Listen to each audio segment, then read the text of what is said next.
Hello friends, let's understand this. इसमें हमें जैसे प्रीवियस सम में दिया हुआ था वैसे बताया कि दो सप्लीमेंट्री एंगल्स है। अभी फ्रेंड्स आपको पता होना चाहिए, कॉम्प्लीमेंट्री एंगल्स की पेयर है तो उसका टोटल 90 होता है, सप्लीमेंट्री एंगल्स की पेयर है तो उसका टोटल 180 होता है। So let's say x plus y is equal to 180 into bracket we can say they are supplementary, right? They are supplementary, so their sum is 180 and they differ by 34. So let's say x minus y is equal to 34. So we can solve it as we solved previous sum. उसमें हमें condition बनानी थी, इसमें तो दोनों condition हमें दे दी गई है। अभी इसको हम सॉल्व कर देंगे। Plus y minus y cancelled, 2x is equal to it is 214, 180 214. So x is equal to 214 by 2 and that's x is equal to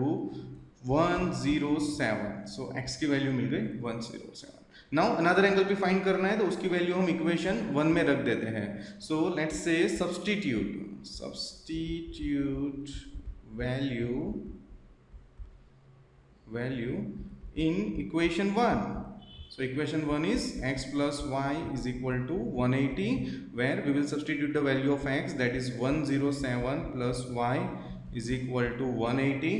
So let's say y is equal to 180 minus 107. Let's say y is equal to इसमें से हम minus करेंगे तो हमें मिल जाएगा 73, right? सो 73. सो दोनों angles मुझे मिल गए जिसका टोटल 180 भी हो रहा है, जिसका डिफरेंस 34 भी आ रहा है। You can check it out. 107 73 7 minus 3 4 10 minus 7 3 34. So I think it's very easy. हमने ये पैटर्न का सम आगे किया हुआ है। Comparatively this is easier one, right? Now before we go ahead I want to recall pairs of angle that we learned earlier, right? Like corresponding angle, alternate angle, right? So if you have forgotten this, let me revise over here. Let's say 1 2 3 4. Let's say 1 2 3 4 5 6 7 8. So इसमें friends vertically opposite angles कौन से vertically opposite angles? 1 and 3, angle 1 and angle 3, angle 2 and angle 4,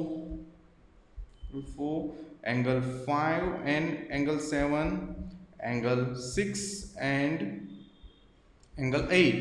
इसी तरह friends corresponding कौन है? Corresponding, so we can say, I am not giving this sign angle, but ये जरूरी है देना जब आप एंगल मेंशन कर रहे हो, but I am teaching it as fast as I can. So we can say two की सामने वाला कोरिस्पॉन्डिंग को हम बोल सकते हैं सामने की सामने वाला. इसके सामने 3 है, उसके सामने 6. ये साइड क्यों नहीं जा रहे सामने? दूसरा कोई है ही नहीं, तो ये साइड भी कोरिस्पॉन्डिंग पेयर बन सकती है. 2 के सामने 3 है, 3 के सामने 6, सो वी कैन से 2 and 6. 3 के सामने 6 है, उसके सामने 7 है, सो वी कैन से 3 and 7. वी कैन से 1 and 5. वी कैन से 4 and 8. ठीक है, तो अभी इसकी ज़रूरत हमें पड़ने वाली है. इसमें हमें बोला गया है MN पैरेलल है, EFB 65 है, this is 65. CGF this is to be found and this is to be found. अभी फ्रेंड्स ये दोनों आप देख सकते हो कोरिस्पॉन्डिंग है. अगर समझने के लिए मैं इधर नंबरिंग कर रहा हूँ 1 2 3 4 5 6 7 8. अभी एग्जाम में भी आप ऐसे नंबरिंग कर सकते हो, फिर आपको रिमूव कर देना है. ठीक है, तो ये 2 and 6 कोरिस्पॉन्डिंग है, सामने की सामने वाला. ठीक है, तो इसका आंसर हम कुछ इस तरह से लिखेंगे दैट एंगल, ये जो एंगल है 2, उसका नाम है EFB, जो क्वेश्चन में हमें दिया गया है. So angle EFB is congruent to angle, यहाँ पे F है, ये जो एंगल है ना फ्रेंड उसका नाम होगा FGD. You can call it FGD और you can call it DGF, लेकिन जहाँ एंगल बन रहा है वो अल्फाबेट सेंटर में आना चाहिए. सो DGF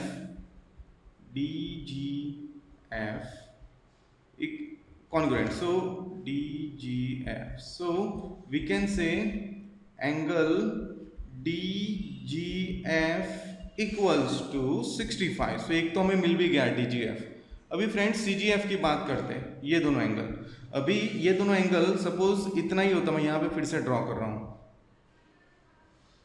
ये 5 6 ही होता और कुछ होता ही नहीं, तो ये दोनों लीनियर पेयर फॉर्म करते हैं. So we can say this angle is FGC, इसको हम नाम देंगे FGC. So we can say angle FGC plus angle FGD or DGF is equal to 180 into bracket linear pair. अभी इसमें से एक हमारे पास है FGC हमारे पास नहीं है, plus 65 is equal to 180. So we can say angle FGC is equal to 180 minus 65. Angle FGC equals to 115. So 115.